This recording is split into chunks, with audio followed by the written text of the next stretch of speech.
Hi everyone, कैसे हैं आप लोग। अभी फटाफट हम दो टॉपिक बात करेंगे।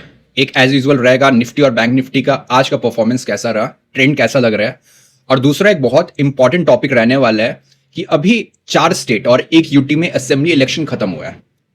कल सारे पोलस्टर ने एग्जिट पोल अपने अपने बताए और मैं देख रहा था कि बहुत सारे मीडिया एंकर्स स्पेशली और जो सोशल मीडिया पे हैंडल्स होते हैं वो बता रहे हैं कि इसका एक अच्छा क्या पॉजिटिव या क्या निगेटिव इंपैक्ट हो सकता है इंडियन मार्केट के लिए।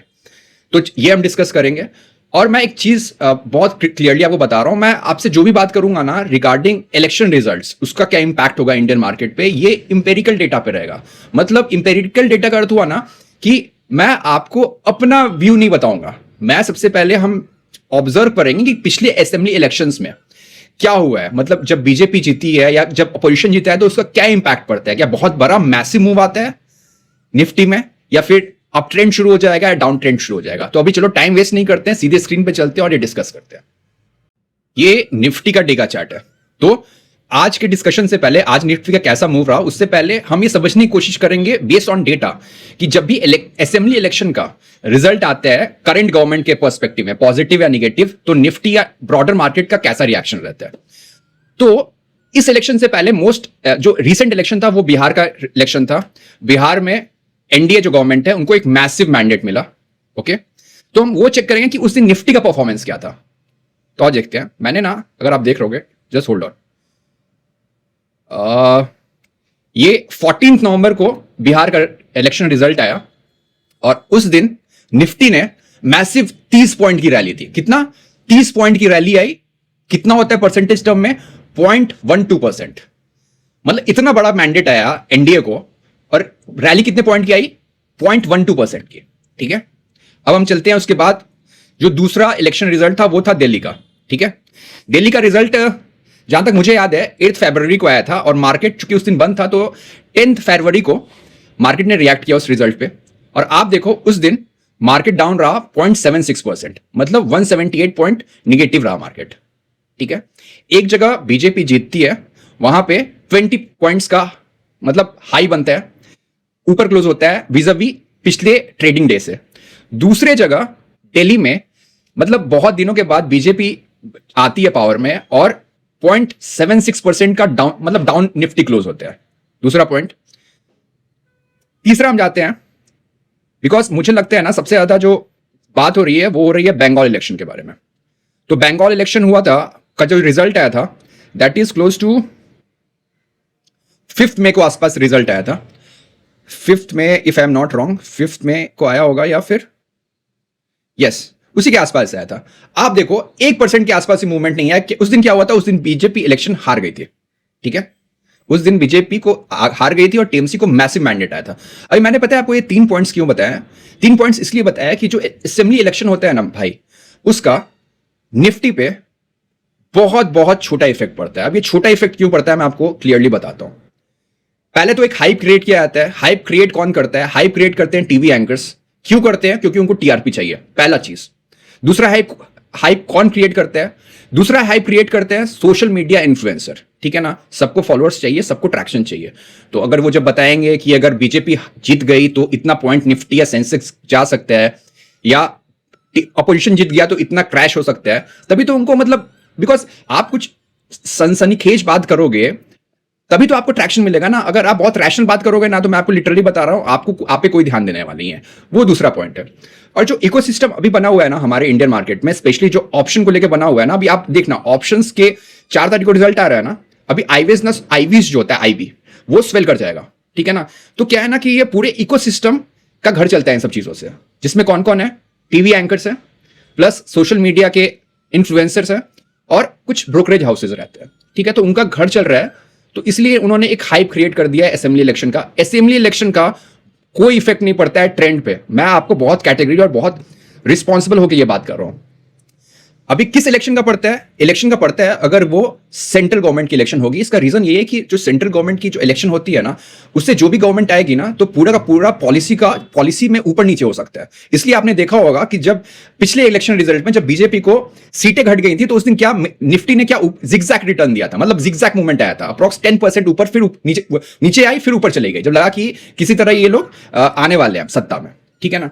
निफ्टी किन चीजों पे चलेगा ना, निफ्टी के लिए interest rate, crude oil, liquidity, मतलब जो एफआई बाइंग होती है वो सब इंपॉर्टेंट होती है। तो आप प्लीज ये जो नॉइस है ना कि इलेक्शन रिजल्ट आएगा, अगर बीजेपी जीत गई तो ऑल टाइम हाई निफ्टी या सेंसेक्स क्रॉस कर जाएगी, या अगर बीजेपी हार गई तो बहुत बड़ा क्रैश हो जाएगा, इन सब चीजों से प्लीज आप बचो। ऐसा कुछ नहीं होने वाला है। और आप इस मेरे जो वीडियो है ना इसको आप बुक मार्क करके रख लेना, ठीक है ना। सनसनी फैलाने से दूसरे लोगों को फायदा मिलता है। आप एक्साइटेड होकर ट्रेडिंग या इन्वेस्टिंग करोगे, आपका पैसा नहीं बनेगा, बहुत मेहनत का पैसा है, आप इस बात को ध्यान रखो। तो ये था आज का ज्ञान। अभी हम चलो शुरू करते हैं।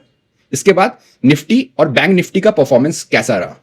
मैंने कल क्या कहा था, मैंने निफ्टी के लिए जो ट्रेंड आइडेंटिफाई करता हूं उसको मैंने कल ऊपर कर दिया था। मतलब मैंने 24 अप्रैल का जो लो है निफ्टी के लिए उसको मैंने एज ए बेंचमार्क रखा था, विच इज 23,813, कि जब तक निफ्टी 23,813 के नीचे क्लोजिंग नहीं दे रही है, Nifty is still buy on dip. आज एक अच्छा खासा गैप डाउन हुआ, मार्केट बहुत टाइम के लिए करेक्टिव मोड में था। लेकिन अगर आप इस कैंडल को देखोगे ना तो देखो एग्जैक्टली इसी पॉइंट के पास आके इसने सपोर्ट लिया है और फिर यहां से एक अच्छी खासी बाइंग आई है, ठीक है, राइट। तो ऐसा नहीं होता है कि मुझे बहुत कुछ पता है, सिर्फ लेवल टू लेवल चलना है, लेवल टू लेवल मार्क करो और उसके हिसाब से अपना व्यू बनाओ। दिक्कत क्या होती है ना कि जब हम अपना दिमाग लगाने लगते हैं ना कि मतलब क्रूड इतना बढ़ गया, इलेक्शन रिजल्ट में ये हो जाएगा, तब हम अपने दिमाग के हिसाब से ट्रेडिंग करते हैं, right, not as per the screen, और तभी हमें लॉस होता है। ये मैंने सीखा है और वही चीज मैं आपको बता रहा हूं, ठीक है। लेवल टू लेवल आप मार्किंग करो, उस पर ट्रेडिंग करो, आप प्रॉफिटेबल लोगे, अच्छा पैसा कमाओगे। ये हो गई निफ्टी के बाद। निफ्टी में अभी क्या है, निफ्टी में अभी बायस पॉजिटिव है, बाय ऑन डिप है। बट आप दूसरी चीज कल मैंने क्या बताई थी, रुको मैं आपको फिर से बता दे रहा हूं, ठीक है ना। ये सारे ईएमएस है, अभी ऑलमोस्ट 3 ईएमएस के नीचे निफ्टी ट्रेड कर रहा है। ये तीनों ईएमए अभी एज ए रेसिस्टेंस काम कर रहे हैं निफ्टी के लिए। प्लस यहां पे देखो ये जो गैप है ये भी एक रेसिस्टेंस की तरह काम कर रहा है। मतलब एक गैप का रेसिस्टेंस है और एक तीनों ईएमए, मतलब 50 ईएमए, 100 ईएमए और 200 ईएमए, ये तीनों भी एज ए रेसिस्टेंस काम कर रहे हैं। तो निफ्टी में एक कॉन्सेप्ट होता है प्राइस में, प्राइस ना अभी आप देखोगे स्क्वीज कर रहा है, ठीक है ना, स्क्वीज करते रहेगा और एक जिस तरह भी फटेगा वो, मतलब या तो नीचे के लेवल में कोई ब्रेच करेगा या फिर ऊपर सारी ईएमआईज और गैप को फाड़ के ऊपर निकलेगा, तो अगला ट्रेंड डिसाइड होगा। ये था निफ्टी के बारे में। अगर मुझे ट्रेड करना पड़ा निफ्टी, मैं निफ्टी अभी बिल्कुल ट्रेड नहीं करूंगा। पहली चीज, जब तक निफ्टी इस लेवल के बीच में, अगर 23,813 के नीचे निफ्टी की क्लोजिंग आ गई, मैं बिंदास शॉर्ट करना शुरू करूंगा निफ्टी को। उसके नीचे मैं शॉर्ट नहीं करूंगा क्योंकि प्राइस एक्शन का जो स्ट्रक्चर है वो अभी भी इंटैक्ट बनाया हुआ है फॉर बाय ऑन डिप। ये हो गया निफ्टी के बारे में। अब हम चलते हैं बैंक निफ्टी के बारे में बात करते हैं।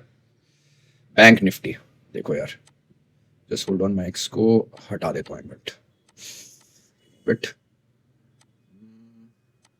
अभी बैंक निफ्टी देखो यार, बैंक निफ्टी में क्या लेवल है, बैंक निफ्टी में ये लेवल है जो 13 अप्रैल का जो लो है, विच इज 54,356।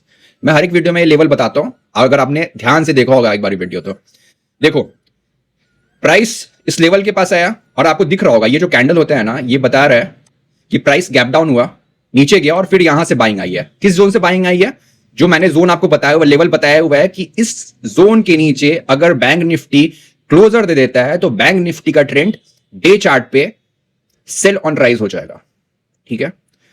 अभी यहां पे क्या लग रहा है, अब ध्यान से देखो चार्ट को।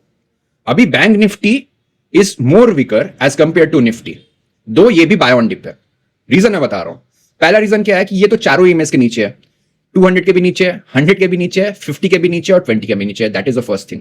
सेकंड, अगर आप देखो तो आज एक गैप डाउन हुआ है। गैप के कारण क्या हुआ, आप देखो ये एक यहां पे और एक यहां पे, तो 1 और 2 आज का गैप डाउन हुआ। उस गैप डाउन के कारण क्या हुआ, जैसे मैंने आपको बताया, अब यहां पे एक रेसिस्टेंस क्रिएट हो गया। प्लस चारों ईएमएस बैंक निफ्टी के ऊपर है, वो भी रेसिस्टेंस की तरह काम कर रहे हैं। प्लस 23 अप्रैल को जो गैप डाउन हुआ था उसके कारण जो गैप क्रिएट हुआ था वो भी रेसिस्टेंस की तरह काम कर रहा है। तो अगर मुझे ट्रेडिंग करनी पड़ी, ठीक है, फॉर इन फ्यूचर और कॉल में, मैं अभी बैंक निफ्टी में शॉर्ट तो करूंगा नहीं, बिकॉज ट्रेंड क्या है, बाय ऑन डिप, बट मैं लॉन्ग भी नहीं करूंगा। समझ रहे हो बात।